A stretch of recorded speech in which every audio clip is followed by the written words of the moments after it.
legacy gave us a pile of money to add art to the building. And so the art committee at that time found a wonderful sculptor. He was well known. He had done the fronts of several houses of worship in Minneapolis. He'd done something for St. John's. He was a wood carver. And he, Charles O'Connell, consulted with a minister. I will do something that embodies your values. Can you show me some of your sermons? Can you show me your, what kind of, what readings from the Bible? And of course, Bob Lehman said, no, we don't do readings from the Bible, but here's a little something from Anne Frank that I read last Sunday. And here's a little something from Gerard Manley Hopkins.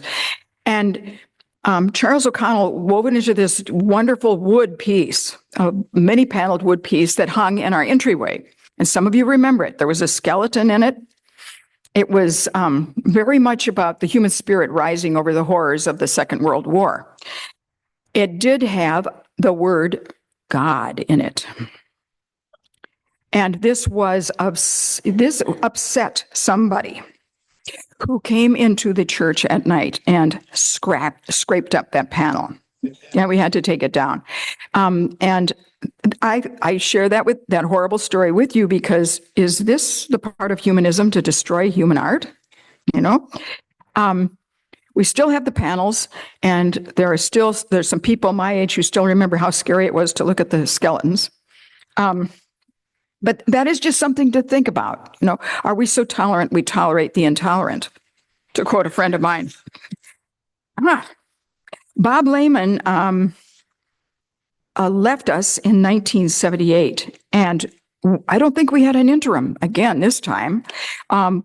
We called Corin Arisian, who was from New York and was an ethical culture kind of guy.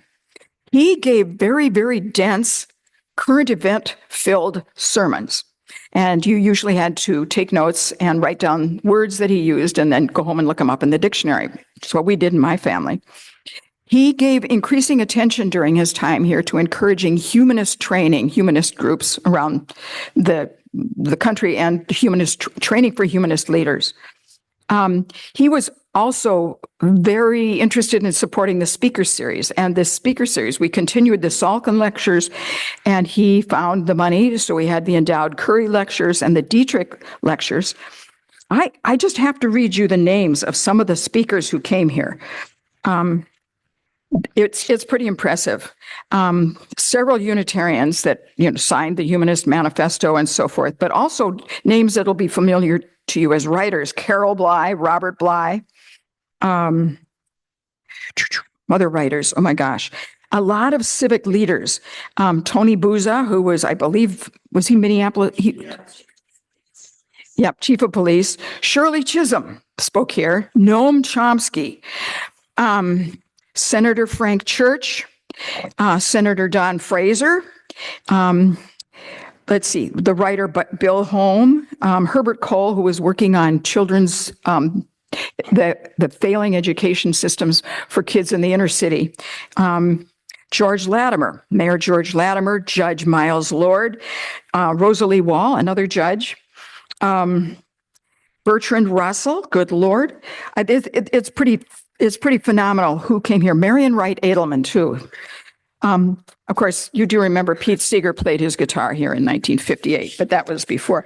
But we were really being fed a pretty heady diet of, I would say, current events and intellectual challenge here. I have Stone spoke here, too. Yes, and he's on the list. The year I lost my vision, and I'm sorry. And I wish we could find a copy of what he said. Darn. Yeah, I.F. Stone, as you all know, prominent socialist thinker. Mary Daly, yep. Mary Daly, the theologian. Yes. Some of these other names you would know. It's quite incredible. We had a forum. But, we had continued this system where it's a 2-hour, you come for 2 hours on Sunday morning. Because the religious education program is for 2 hours, right? The kids are getting 2 hours every Sunday. I know I was a kid and I loved it. But during that first hour, there were forum series, and they brought in fantastic speakers who were forming groups and changing the world, changing Minneapolis and Minnesota. So we were, okay, here we are. We're moving into, we have at least 750 to 800 members, 141 children in RE, and 20 active committees. As you heard this morning, we had a chorus that had 70 members. We had a huge orchestra. Carrie John Franklin came after Charles Sigmund. Carrie John Franklin was a composer and wrote pieces of music for us. And we were, I'd say we continue to be a very strong center of the arts. I think we still do. Corin was, and we were, a little bit scared about pulling on an associate minister. But if you have a congregation that size, one minister can't do it. Corin's solution was to learn how to work with volunteers very well. And I have this on good authority from our own Carol Barkley, who was our first membership director. She came on as half-time, and within like 3 or 4 months, we figured out she had it to be full-time. She made $10 an hour, and she probably worked 70 hours a week. She supervised the committees, again, over 20 committees. She originated the volunteer recognition that we do. And Flower Communion introduced us to Flower Communion. She worked on integrating new members, and Max Green helped her on that. I think some of you remember Max Green. She set up neighborhood clusters of social groups so that we got to know each other. We weren't just, pardon? The zip code groups, the famous zip code groups. I understand at least one of them is still running. And she did all the publicity into the papers for all of the speakers that we brought in. She did much more than that. She organized she helped organize a lot of the marches that we did for LGBTQ rights and AIDS and equal employment opportunities. Also, during Corin's time, he brought on you didn't have to pay him. Arnoldus Goldschmidt was Associate for Humanist Services, and he would speak from the pulpit, and he would do humanist weddings and humanist memorial services, and he did this for free. And we had wonderful volunteers in the office. Carol Griffin, some of you remember her. She just celebrated her 99th birthday. Shirley Losey did a tremendous amount of volunteering, and there are others. We don't have their names, but they kept us afloat. Corin brought on our first intern minister, a young man named Tom Kunish, whom Carol you're still in touch with him. That's fantastic. Rick. Applause for what you've done here. Thank you very much.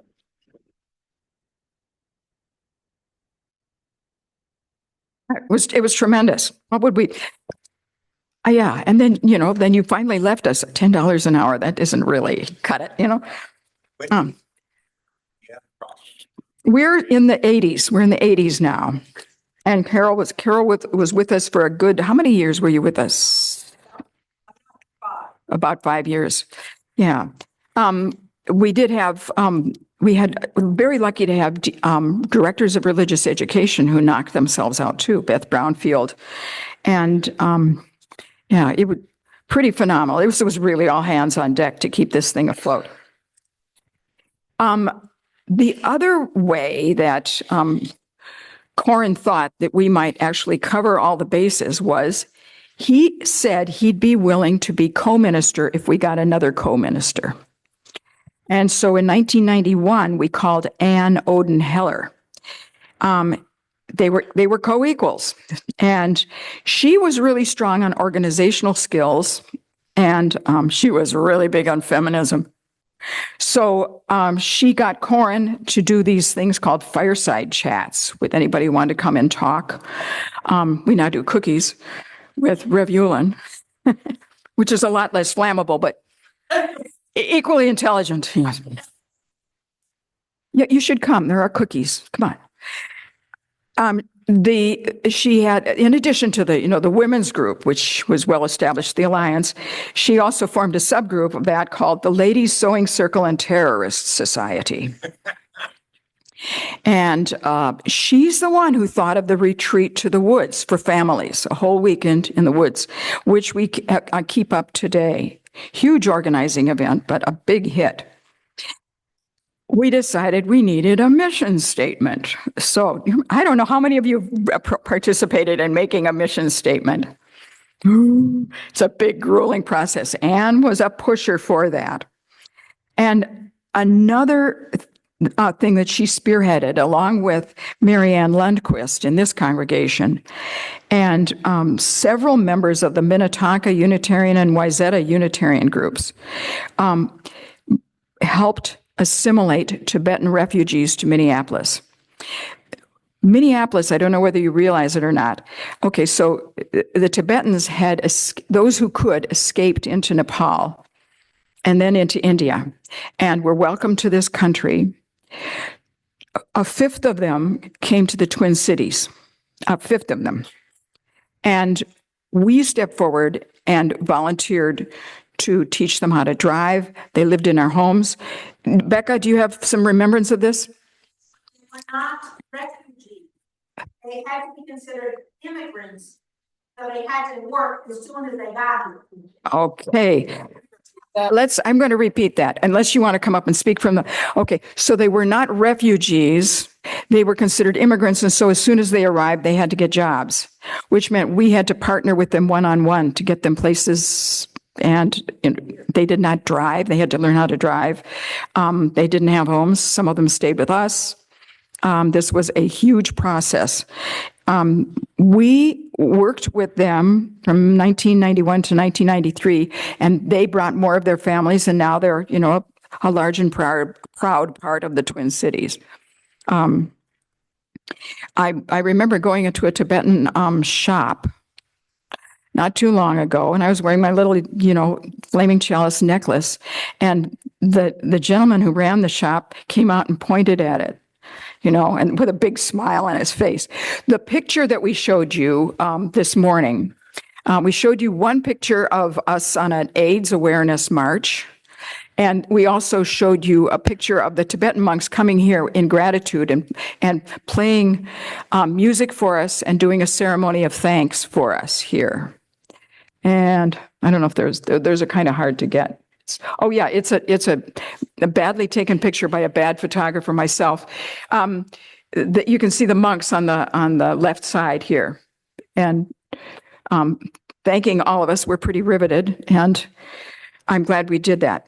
Anne was only with us for just 3 years because she got a post in the Pacific Northwest as a UU district supervisor. And then we were back to Corin, and Corin stayed with us for another 3 years. This is, to me, this is sort of like, here's a perpetual problem. How do you, the tradition is to look to one minister, to look to one leader. And we actually had trouble, and it was hard for Anne and Corin to be co-ministers. It was not a picnic for them.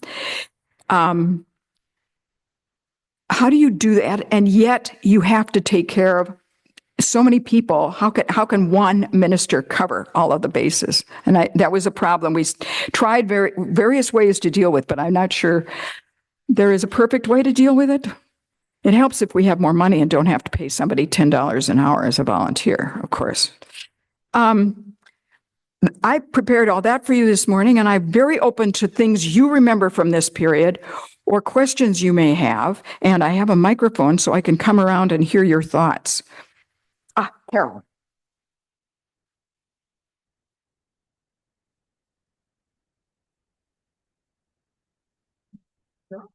No, you don't have to turn it on. Okay, it's ready. Cindy has it. You want to be the mic person? I was just going to say that, excuse me, that Bob Lehman, I was here and then wasn't here. But I was here for part of Bob Lehman's term. And one of the things that he used to say and my former husband used to always point it out. He would occasionally refer to God, but he would refer to God if there is one. That always followed that. So he was kind of true. The other one was that he performed a bar mitzvah for a friend of mine's son at her house. So he did have kind of a side gig going, I guess you might call it. That's it. Just a couple of things on him. Yeah, very interesting guy. Yeah. Yes. Oh, there's Bruce too. Say your name, George. George Green, and the name Bob McCoy was mentioned, and it's hard to just mention the name Bob McCoy without saying something about this guy. He was great. He had a cherubic face. He had a bow tie on most of the time. He was a really funny guy. He also had the Museum of Questionable Medical Devices, which was over in River Place area, St. Anthony, Maine. And questionable medical, yeah, they are just what they sound like. Yeah. And that collection is at the Minnesota Science Museum as a permanent exhibit. So if you want to get a little connection to Bob McCoy, he was also on television quite often, talking about quack devices. He'd bring them and things would happen. So I just thought Bob needed a few extra words. Bob does. It's almost an underground, the thing that he operated. And then Carol, tell you what, yeah. Bob McCoy. Bob McCoy, they mentioned this morning that he was in touch with people to direct people. And his daughter later became, I think it was his daughter, that became very connected with the pro-life. Not pro-life, cancel. Pro-choice things in North Dakota or South Dakota. And Tough sledding. so he was, and then Margaret, his wife, was a physician for Health Partners. Well, it was group health at that time. Yeah. They were amazing. Bruce is in there. Yeah. Anybody else? Bruce. Here, right in front of me. Holding your arms up. What's wrong with me? If you ever wondered about that nice brass chalice there and where that came from, upon Beth Brownfield's leaving, the society gave in her honor, gave to itself that chalice and that fine, well-crafted base built by Ellen Callender. At the bottom of it, in some place, you'll see a plaque indicating that was presented in honor of Beth Brownfield. I have no idea. I don't know. Does anybody know when the shining silver pulpit was? Yeah. Let me just correct myself. I'm sorry, I was mistakenly remembering that is the chalice was in behalf of Jan Dever, who also was a fabulous RE director, and as was Beth. Yeah, we were so lucky. Our DREs were fantastic people. Yeah, Pat Kreidler served as DRE in this time too. Yeah. Was there somebody else's hand up? Is that Becca? Yeah. My question is, do you know when we got this cylinder in a square pulpit? I don't know, and I'll have to look it up. Yeah. Before that, we had a big square one that Mercedes Nelson gave us. So. Or that is the round one that came out here. Maybe, yeah. Yeah. Here's another. Excuse me. Yeah, Kim Jones. Hello, everyone. Two questions, if I may. Number one, the pro-choice activist group, did they have the resources to, for example, pay for airfare for people from Texas and so forth? Bob used some of his own money. Other people donated money. It was like, he let people know what he was doing, and people would donate specifically to help people with travel to come. And yes, because 1973, we got Roe v. Wade. Yeah. And the second question, would would the pastor, and I forget his name, but would he, that was working with the was a support group for gay men, would that have been controversial in this congregation at that time? Actually, well, one way you can approach that is, well, first of all, this is the Midwest, American Gothic in many ways. I think it was controversial for some people, and I have just been skimming two of Bob Lehman's sermons about homosexuality. And I've got two copies of the one he gave in 1970 in the office. If you really want one, it's yours to take, or we'll make another for you. But he, in those sermons, he introduced the question as, I know this is hard for many of you to understand because you're steeped in this old traditional outlook. And it is hard for me too, but here's what I'm learning. So he was never damning or charging ahead. He was trying to help us, nudge us along to become an understanding, better informed congregation. And I'm glad he did, because look at the Progress. we've made and the great members we have. And yeah. Thank you. Yeah. Really recent. Yeah. Yeah. It's a sweet guy. Did you know him?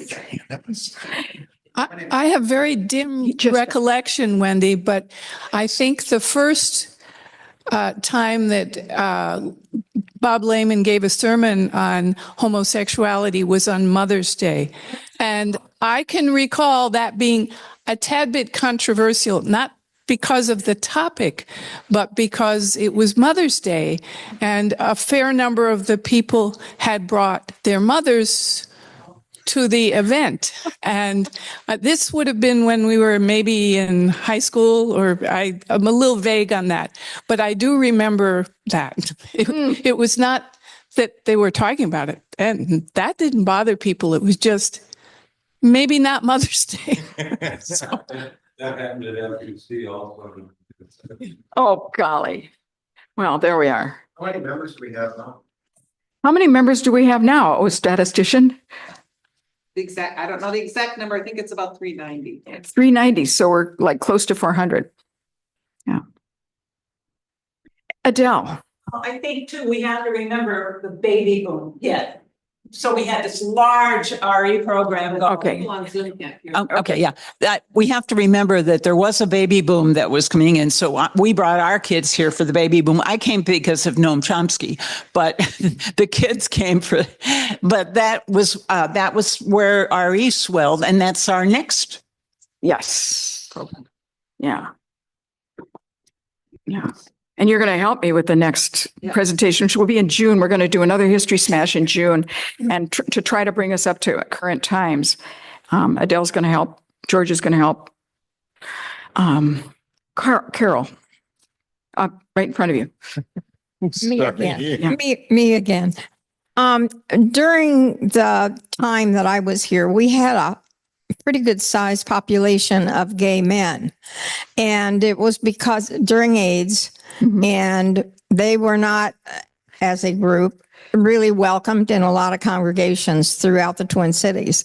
So they joined, and they had groups, and but they didn't just go off in their little groups. They joined in and were a part of FUS. So I've always been glad that we did that. And I've, like a couple of people I'm still in touch with. I tend to do that. I collect people anyway. But that was really good, because we had a place that they were comfortable. They didn't necessarily believe what we believed, but they were comfortable here. That's right. Yeah. They were like on the board and so forth. Yeah. Chairing committees. Jean, wow. And this is Jean Martinez. I remember when we started attending in 1992, we had a very active Buddhist group that would meet on Sunday. Do you know when that started and when it ended? I think it's maybe sometime in the early 2000s. Yeah. A Buddhist group. I'll have to look that up. Yeah, interesting. I'm not surprised. Yeah. Yeah. Any other thoughts? It was a wild group. George. Yeah. You can call me Ray. Call you Ray? No. I just need more explanation of the ladies sewing and terrorist group. I do It's too. kind of hanging out there, and I don't know what the terrorist part We is. got to find some of those terrorist women. My mother was not one of them. My mother was over at the legislature, though, but no, she wasn't a terrorist. Great name for a band, by the way, just say. Yes. Great name for a band. Yeah. If you, anybody, well, yeah, if you find out about this ladies, yes, terrorist society, we need the information. Other thoughts? Oh, Justice.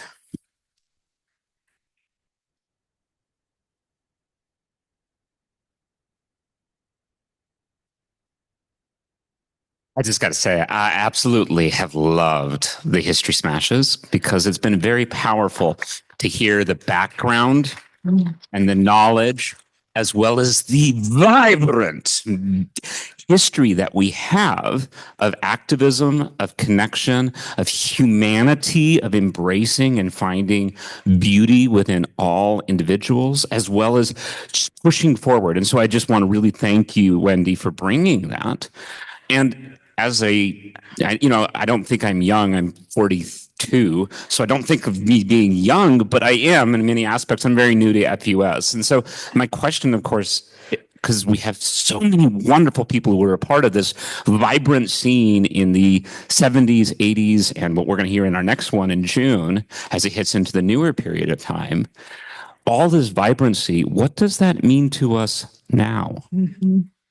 And how does that actually change the way we're looking at things? So it's great to reminisce about the history, and I want to see that history brought to life today. And how can we understand that history in today's context? Exactly, Justice. And Justice also should get credit because she's part of this transition group that's been bringing the history forward. So, yeah. Yeah. What does this mean that we have a history like this? Rev Ulan. No? Whose hand was up? You put your hand up. We saw it. I did, but I didn't want to take the floor. We're willing to listen to you. Thank you. Thank you. I'm kind of going on a tangent, but I just want to address what Justice was just talking about in that Heather Martins, your board chair, and I met yesterday with a social justice organizer who's going to start doing some work with us in the summer. And there are so many great things going on here with teams that have been in existence for quite a while. And some of the question is, are there other foci that people want to be looking at? Are there other passions? Are there things that are coming up, that are rising to the surface in these times? Where are people's passions, and how do you want to connect around things, or how can we add energy to the things that we're already doing? And so there are going to be some conversations over the summer. I think she's going to call them social justice labs, where people can start to get together and think about how we can harness so much of the power and enthusiasm here, and bring in folks who aren't connected yet, but who would really like to be connected with that work here. So just a little bit of a teaser for the future, because I think the history of this congregation, clearly there have been a lot of times throughout its whole history where someone or something has sparked taking off with some particular action. So how do we help light those sparks and get things going on things? Cookies and conversation happens on Fridays, at the first Friday of the month at noon. So there'll be one here in the Dietrich room. That's correct.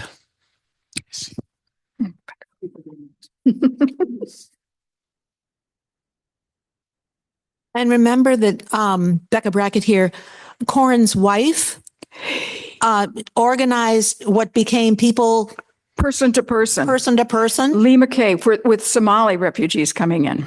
Yeah. And I mean, I think it became a general social service helping agency. I don't think it was exclusive to one group. Yeah. So. Thank you, Becca. I did not mention person to person. That was big for us.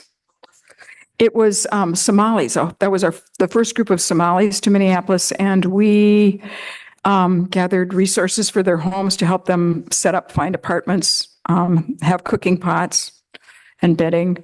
And yeah, I remember we had a riveting talk by a Somali who was a person who started fish farming. And this was in Minnesota here. Yeah, right. Okay. Oh, Cindy, right behind you. Oh, I'm sorry. I didn't see That's it. okay. I just wanted to ask people on the exchange, the VHS tapes that George and Wendy uncovered and made available in a playlist on YouTube. We had talked within the transition team about possibly, would there be interest if we did like a video showing after an assembly of these? I mean, you can watch them on your own, but I mean, just a little group showing because they're pretty fascinating. It's pretty cool stuff. So anyway. If you're interested, raise your hand. Yeah. Are you interested in that? If people want to see where they are, I can show. Yeah, they are. And then maybe, yeah, on the FUS. Yes, find more. Find more. We went looking for, I think there was a Bill Weir, and I've done this with people here at FUS. Okay, we should hear George. Yeah. Yeah, Wendy and I actually had gone looking for something else before we found these videos. We were looking for interviews that Bill Weir had done with some of the older members of FUS, and we didn't find those, but we found these instead. And these are videos of the building being built, like from the ground up, and then the addition with Carl Storm. You see Cornerizian. You see some of these. In the playlist. People here who were young ladies when this first started, Christy and Wendy. So they were children then. And this is on a playlist. If you go to the FUS YouTube channel, there is a playlist for the History Smash. And those are in there. There's about an hour long, about 51 minutes of the building. There's a 14-minute version of that that's a little smaller. Then there is a recording of Arnold Walker interviewing one of the architects, and they're talking about the windows. And then we also found a tape of Paul Wellstone speaking right where Wendy is standing right now. And it was and so that's on there too. That's about, I don't know, 35 minutes, 40 minutes. And so as we find more, as Wendy and I go spelunking in the archives, we may uncover all sorts of interesting things. You said it's in the playlists, right? Yes, there is a playlist. I'm just not seeing it. So next other one. They go up top and where it says playlist. Oh, this playlist, not this one. Which is weird. You would think it would be It's up there. It's there, the very first one. Yeah. Yeah. But then, Sure. you probably know we're not live right now.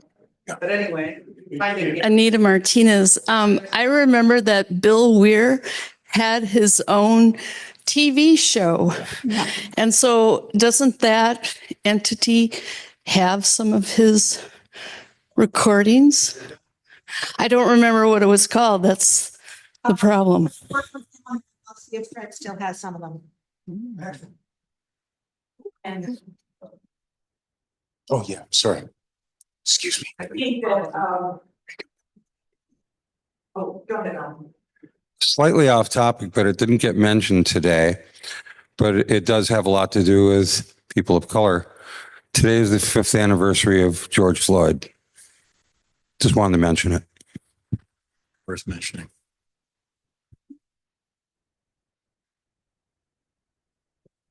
Well, shall we let you all go home to gardening and novels, whatever else? Thank you. And there did seem to be a show of hands here for a group viewing of some of these things. Yeah, that would be fun. Okay. Thank you very much, people.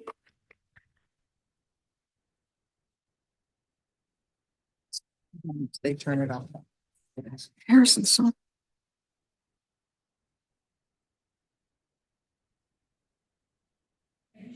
Thanks for being here.